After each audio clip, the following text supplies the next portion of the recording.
This is SPI's American Revolution, 1775 to 1783. This game from 1972. I have so much to say about this in the intro. I've never played it before. I got a couple of really good recommendations for this.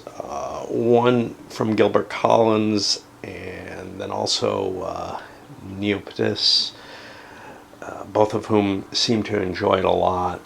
I think I also got one from someone whom I don't necessarily get along with all that well, but our tastes align strangely very well in a lot of these older games, which is Sphere over at BGG. I've been seeking the best of everything, but I've been seeking a decent American Revolutionary game for a long, long time. And nothing's really caught my tastes. Obviously, for a long time, 1776 was sitting out there. Now, this predates it. This is a 1972 game. And in fact, you can see some of what's in here making its way into 1776. 1776 feels like Randall Reed, I believe was the designer of that, wanted to make a more tactical or operational level game, well, more operational level game, where you've got the hexes, where you're worried about the individual movement and everything.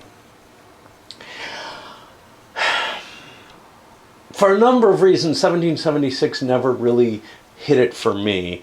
It feels a little generic for the level of detail that it has. I don't like the tactics cards.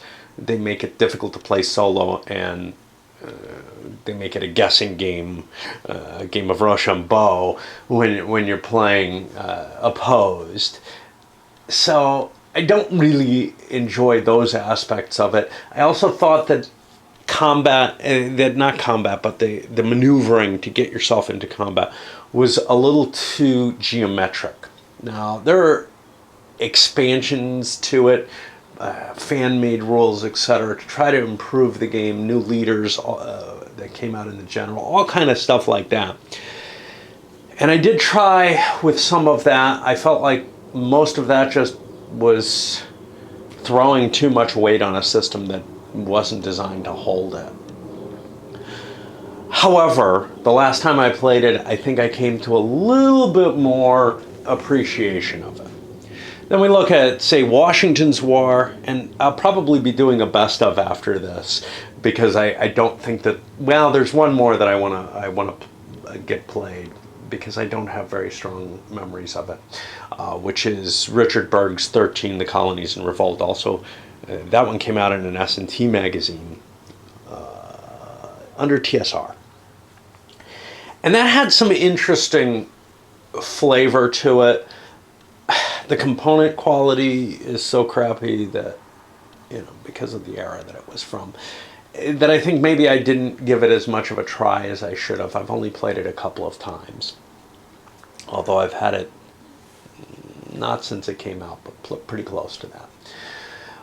The other big name in this is Washington's War, which I feel is just too abstracted and contains some really ahistorical feeling crap in it, like the end of game card, for example. That just really irks me. I think it's a fun game to play, but I don't think it's a good simulation of the era. And then there's one other, which I have covered, which is the Old American Heritage Skirmish, which goes into very little in the way of detail. It bothers me less because it doesn't try as hard, but it's not really, it's not really a serious attempt at this. But anyway, this one has come with some fairly high recommendations, and I was able to find a copy for a reasonable price, around 20 bucks. One of the things that astounds me is this box. Now, I've seen these boxes on people's videos and such not, but this is the first of this era of box that I've seen. And I want to say it blows away Yaquinto's later album design, which I've got a couple here.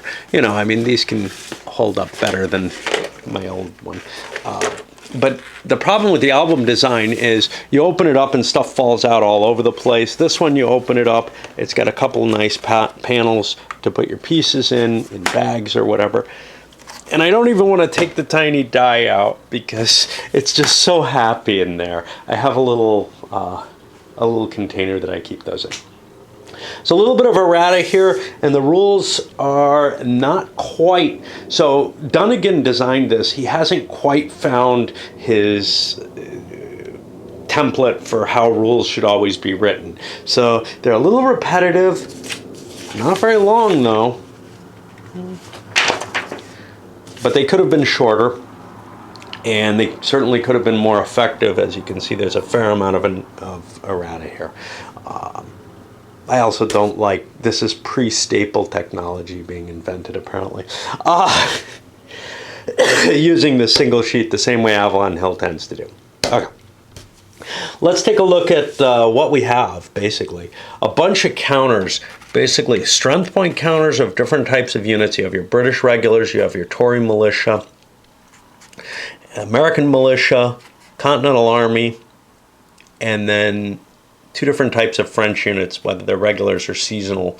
The seasonal, I think, come from the West Indies, and they get retired every year.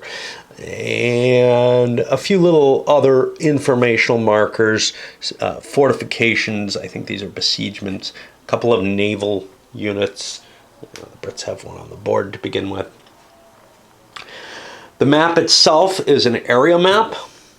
Significant tables all on the map. That's an iffy choice. I prefer them to be on a separate sheet. Maybe somebody's actually produced a separate sheet. I like it when they're in both places for whatever reason, because then it's easier to find. But it's laid out fairly well. I'm assuming this is a Simonson layout. I couldn't find any credits in the rule book, but I think Simonson was around pretty much from the beginning.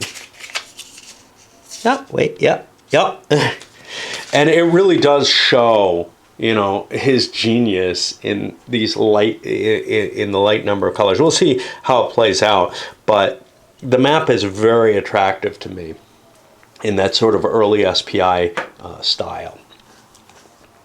So what you have is two concepts, areas and regions. I may have the wrong terminology here.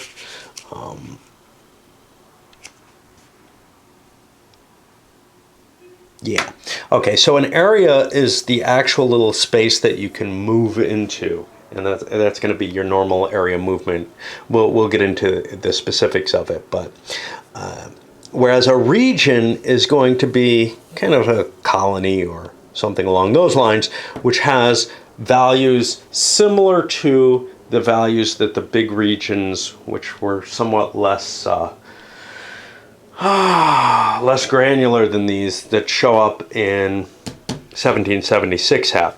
And they have similar purposes. They have values up here which record the victory point value of the area, number of continental strength points that can be generated from there, I believe, a number of militia strength points that can be generated in the area, and then the Tory strength points. Now, the militia and the Tory work differently than they do in 1776. The Tory militia show up once, and that actually, I think, reflects things a little better.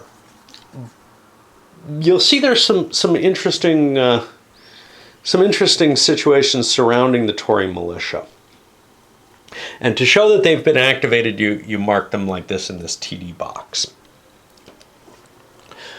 The rebel militia shows up periodically, largely when the Brits enter the area with forces.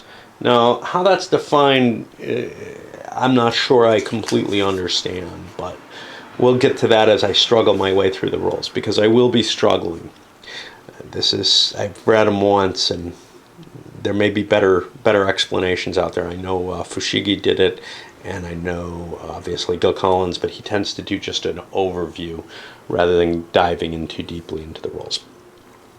Your combat counters, like I said, they just have a strength point on them. Their movement allowance is defined. Basically, all units have the same movement allowance.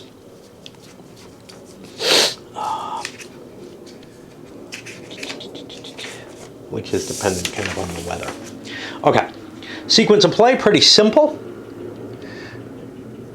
It's an I go, you go game. Americans go first, then the Brits. Then the Continentals are allowed to pull up their troops. And if it's a winter turn, the Continentals lose their troops.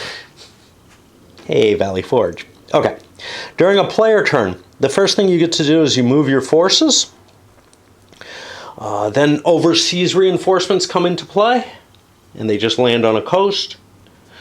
Then you get the option of making attacks. You cannot make attacks unless you have at least 1-to-1 odds. And then you're allowed to build forts or to start a siege. For the British, I think it's the same. Yeah, it's the same sequence. And then there's the continental levy phase where you roll dice, see how many continentals show up, and then you roll for the attrition in the winter. And then you just move it forward. Now, the victory conditions have been seriously erraticized. Apparently, there were some killer strategies to the game as written, and we'll use those. Land movement. Okay, land movement is going to be number of areas you can move. You basically have 5 movement points that you can move, in general, 5 areas. For wilderness, however, they cost you more. 3 of the 5 movement points for the Americans, 5 for the Brits.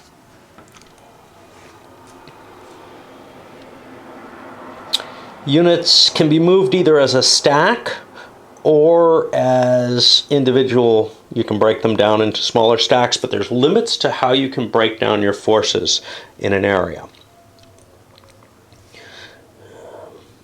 You can pass through friendly units without penalty, but if you want to pass through an area with enemy units, you have to screen them. You have to leave behind a force that could attack it at 1-to-1 odds. You won't have to actually attack it. You just have to keep them screened. And that's only for forces that are out in the open, I think. I don't think you have to worry about fortified forces. I can look that up, but those are the kind of specifics we worry about as we're playing more.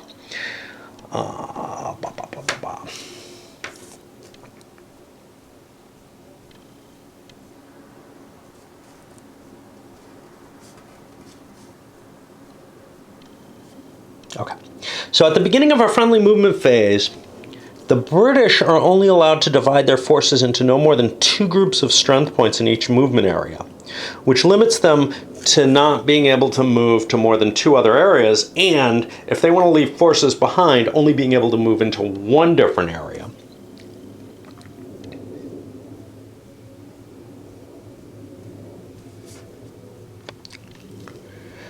They have to designate where it's going to be moving towards and then try to move in that direction, but they can stop on the way if the situation causes them to desire which way they're going to go. Once you set a force out on movement, it can no longer split up. However, it's allowed to split off a screening force. Okay, now when the British try to enter an area by land or move by sea, they have to roll a die, and on a 1 or a 2, they fail. And that's to indicate they're kind of case of the slows, confusion, all kind of stuff like that.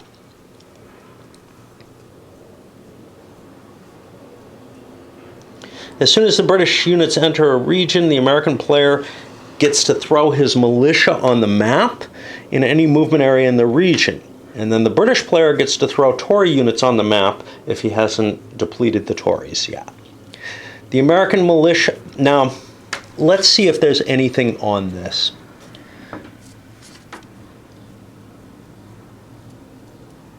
Yeah, it looks to me like if the English enter a region, which means even if they're already in the region, if they send more forces in, the American militia gets regenerated to full strength by the Brits throwing more effort into the area.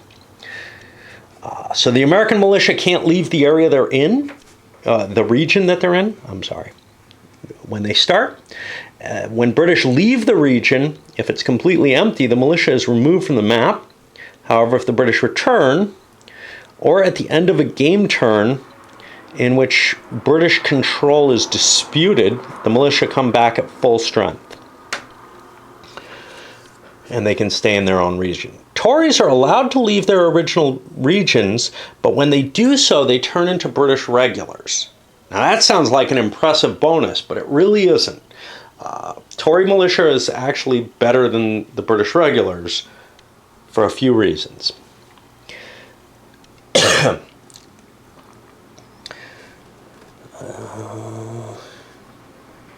During the winter, the British are not allowed to move by land or sea, nor are they allowed to declare combat. The American movement allowance is only 2 in the winter, and that applies to the French as well. Units in forts that are besieged may not move out of their area by land without first destroying the besieging forces. They are allowed to be moved by sea, and they can even move back to the same area. That was covered in the errata as kind of a, yeah, that makes sense. There are portions of the map that you can't enter. They say entry prohibited. You know, they don't have areas. All right. I'm debating whether or not to... All right. I think I'm going to take a little pause here. Okay. So I'm not working, but I have an email thread I'm following. But mainly I needed to swap batteries anyway. All right. Let's see. So for sea movement, you have to have a fleet at the coast. But I believe you're allowed to move the fleet from one place to the coast that you want to pick people up. You pick them up and you drop them off on another coastal region. That's the general case. And for the Brits, that works until the French come into play, at which point you have 2 different fleets on the board and you have to start worrying a little bit more. The strength point cost can't exceed the transport capability of the fleet, which is written on it. 20 for the French, it's 40 for the English. Remember, the Brits still have to roll their die for movement to see if they can make it.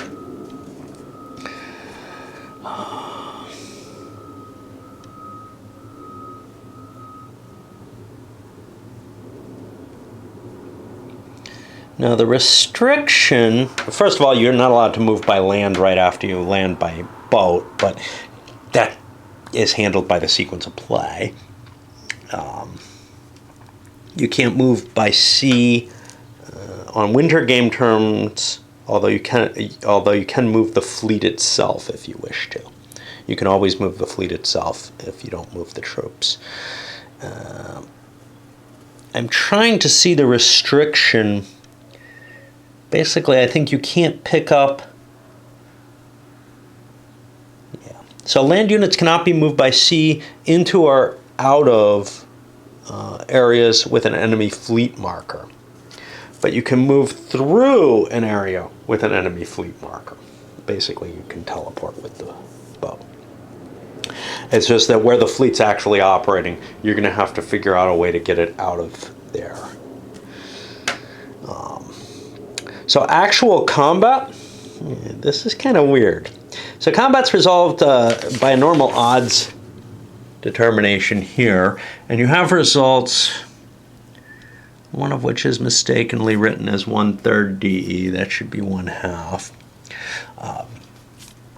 that are either defender eliminated, half defender eliminated, or half exchange. A half exchange is a half defender eliminated and the attacker takes an equal number of points as the defender lost.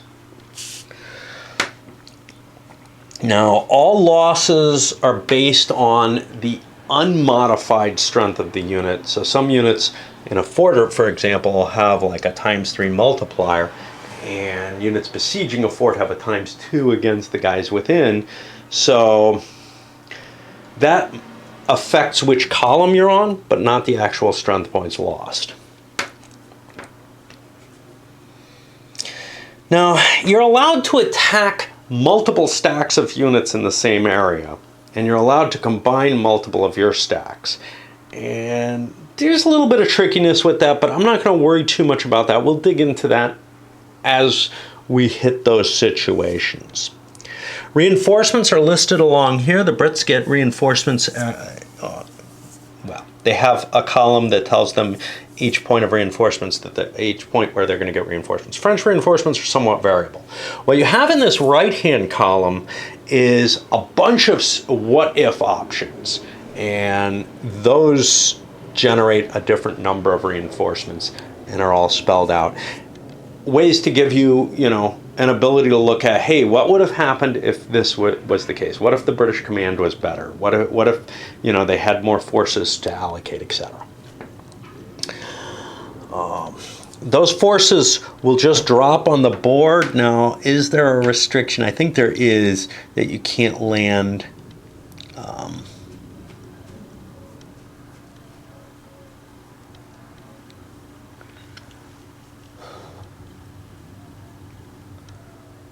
yeah, we'll see. I'm worried about where the enemy navy is. Okay. So once the British have control of a region, the Continental Levy is not going to take effect any longer. It's not going to generate additional continental troops in that area, and the militia don't arise in that area unless the Brits throw more troops into it, or the Brits lose control. Both of which are very likely situations.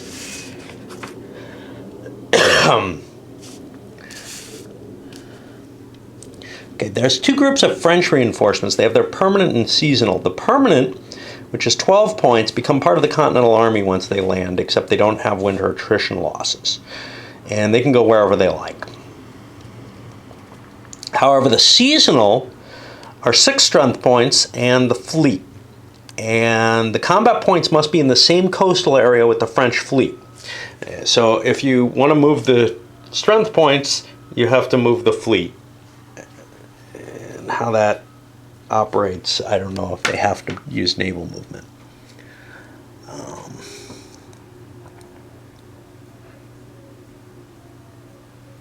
Yeah.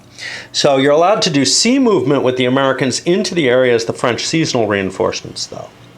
And obviously, if the British fleet is in the same space, you're not going to be able to do that. Okay, British regulars arrive. It cannot be delayed. They all land in the same area.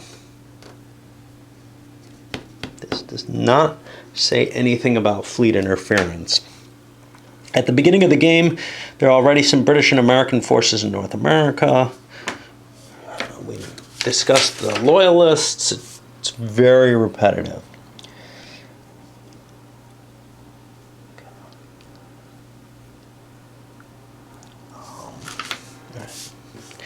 Irregulars.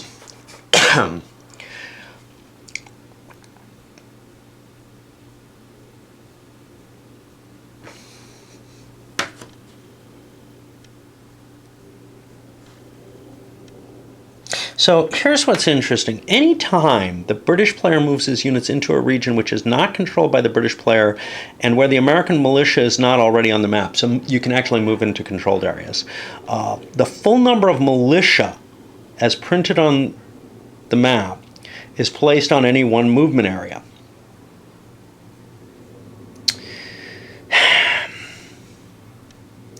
I don't know if that's saying that, and it's not covered in the errata that I see. I don't know if it's saying that the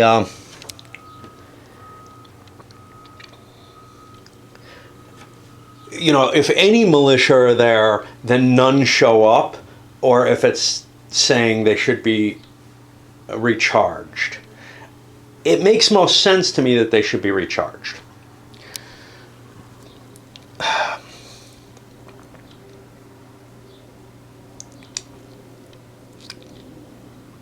Likewise, if the British lose control of a region, the American militia all come back on the board. And that's a situation where they all come on, because there will not be any militia there at that point. Militia are moved from the map, and you'll see that from the control rules. If at any point, due to movement, supply, combat, there are no British units in the region, the militia simply get removed. So this is why I'm not sure. Is it sort of the first British entry into an area that generates the militia, and then they can be worn down? Or is any time that you throw new units into the area going to trigger it? And that trigger a refreshing. And I'm really not sure which way they intend it to be.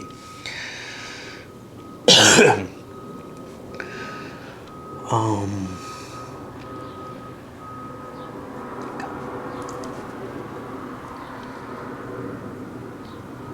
right. The Americans have this concept of a major success or major victory, which is by eliminating British regular strength points. That's going to be how they bring the French into the game.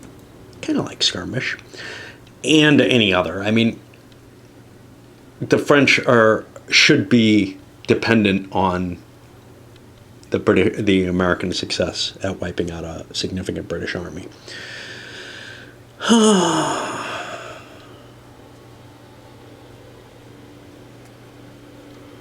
Okay, so the way this is worded makes me think that the militia show up, and if they're still on the board, they don't regenerate when new Brits come in. The total number of militia strength points may be raised in a given region is always equal to the militia strength point allowance of the region. While the units are in play on the map, their strength may be reduced. However, if at any time they're removed from the map, and then they are raised once again, the full strength point allowance is replaced on the map, regardless of any losses in prior appearances. Still not certain, but militia on the map and militia in the regions are never affected by attrition.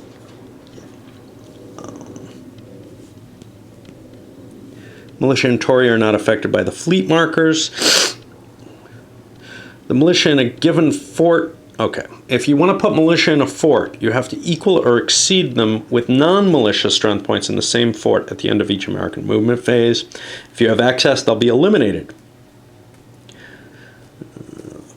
For the British player to control a region, they must eliminate all the native militia in that region, even in forts. There's more to it, though.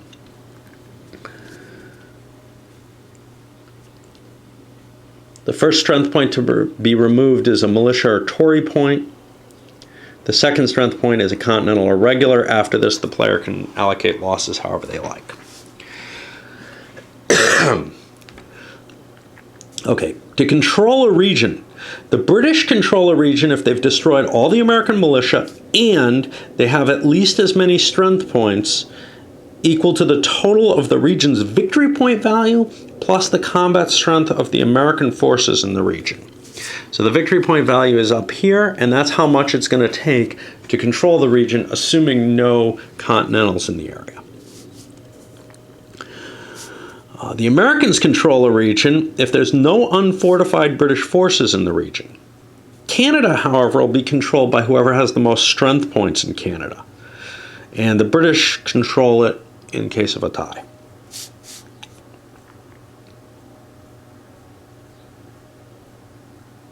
See again here, American militia reappear in full strength when the British return to a region. I'm leaving out the other part. But the militia is put on the map as if it were the first British entry to the region. Again, that sounds like there are no British in the region and they come back. And then they also return if control gets disputed because the British garrison's not big enough. American militia in a fort do not count towards American control. Well, American control means nothing, right? American control is if there's no British forces. So this is a weird little rule that's misstated because they must still be eliminated before the British can control the region.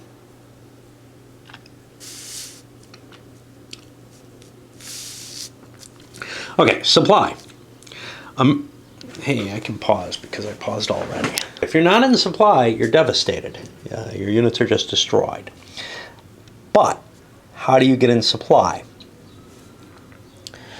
The Continentals, the militia, the French permanents, and the Tory units are always in supply. French seasonal units have to be in their coastal area with their fleet in order to be considered in supply, which is really the restriction on them. They can move to a place where the fleet could get to and then move the fleet there. At least that's my interpretation of it. The British are a little bit more complicated. They have to trace it to the coast through any number of areas that are either vacant of American troops, in a region controlled by the British, or through an area or areas where the British players' combat strength points are greater than the American players' combat strength points. That includes the coastal region. This is in the errata that they're tracing to, if they're tracing to a coastal region, but if they're in the coastal region, they're automatically going to be in supply. All units are in supply in Canada at all times, as long as, which, tell Benedict Arnold that, as long as Canada is controlled by the British regular units are considered in supply in any area adjacent to any part of Canada. Regulars in forts have to meet their supply requirements, even if you'd think, well, they're kind of cut off because they're besieged, right? If supply is cut, it must be restored by the end of the game turn. If it's not, the units are eliminated. If 5 or more British regulars are eliminated in this way, it counts as an American major victory. French permanent reinforcements are like Continentals. The seasonals we talked about. They want to talk about them again. The French fleet alone in a coastal area negates the supply capacity of that coastal area for the British. If the British fleet is there as well, supply is normal, but sea movement of land units for either side is prohibited.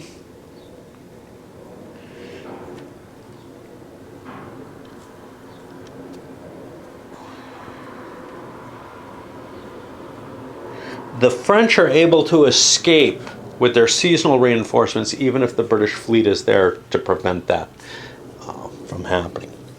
Fortifications, you can have one fort in each area. Siege works are used to besiege a particular fort. You can't construct them without a fort. All fortifications are removed if there are no units there. They don't alter a unit's strength for attack. The American player can have no more than 5 strength points in a fort. In addition, they have that 1-to-1 ratio on their militia. Forts are subject to normal supply. They're removed from the map when their occupants are eliminated, or move on, or whatever. Or if they choose to attack non-besieging enemy units. Units in a coastal area fort may be withdrawn by sea movement. They can even go to the same space. You can always leave a fort in order to be able to attack enemy units that are not besieging them. No, you must always leave. Okay. And you can't do that if you're under siege. The Americans achieve a major victory anytime through a DE or 1/2 DE, but not a 1/2 exchange, that they cause 5 points of British regulars to be lost, and also by cutting supply. An additional thing is there's a British partial withdrawal if they eliminate 15 or more regular strength points in a single combat with DE or 1/2 DE. After the major success, the French arrival is triggered. After their second major success, the British have to control regions totaling 25 or more victory points in order to continue the game. That may be changed up here. If so, from then on, the American player rolls the dice twice each game turn for continental levy, getting additional units from both rolls each time. If the British don't have 25 victory points after the second major success, and that's immediately after, the Americans win the game, the Brits surrender, blah, blah, blah. After a third American major success, the Americans win the game, period. British partial withdrawal requires the British to remove from the map 1/6 of their regulars within 2 game turns, or they forfeit the game.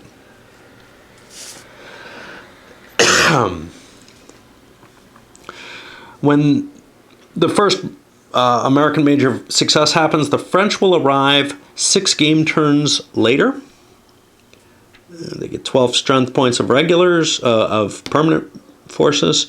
2 game turns after the first major success, or the next spring game turn, whichever is later, the French seasonal reinforcements arrive. But remember, they have to be withdrawn each winter, or before the winter. Both types of French reinforcements arrive during the overseas reinforcements phase. They can land in any coastal area that is unoccupied by British units or the British fleet. So I think the British reinforcements can't come in where the French fleet is. I didn't see that, but I think they use the same. French reinforcements come in during the spring, but they can only fight in the summer and fall. They're not allowed to attack in the spring turn, even if they land with British forces.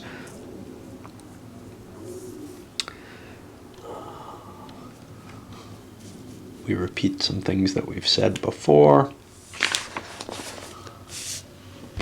Okay. Victory conditions has changed significantly here. So let's take a look at finally have this may be the more recent one. Oh no, it's there. Okay. So the British victory conditions in 1775. All right, let's see. The British have to control 51 victory points at the end of any game turn. That's the original. But here instead, they've changed it. In 1775, 1776, they can win with only 41. 1777 to 78, they can win with 51. And in 1779 and later, they have to have 61 victory conditions at the end of a game turn to win the game.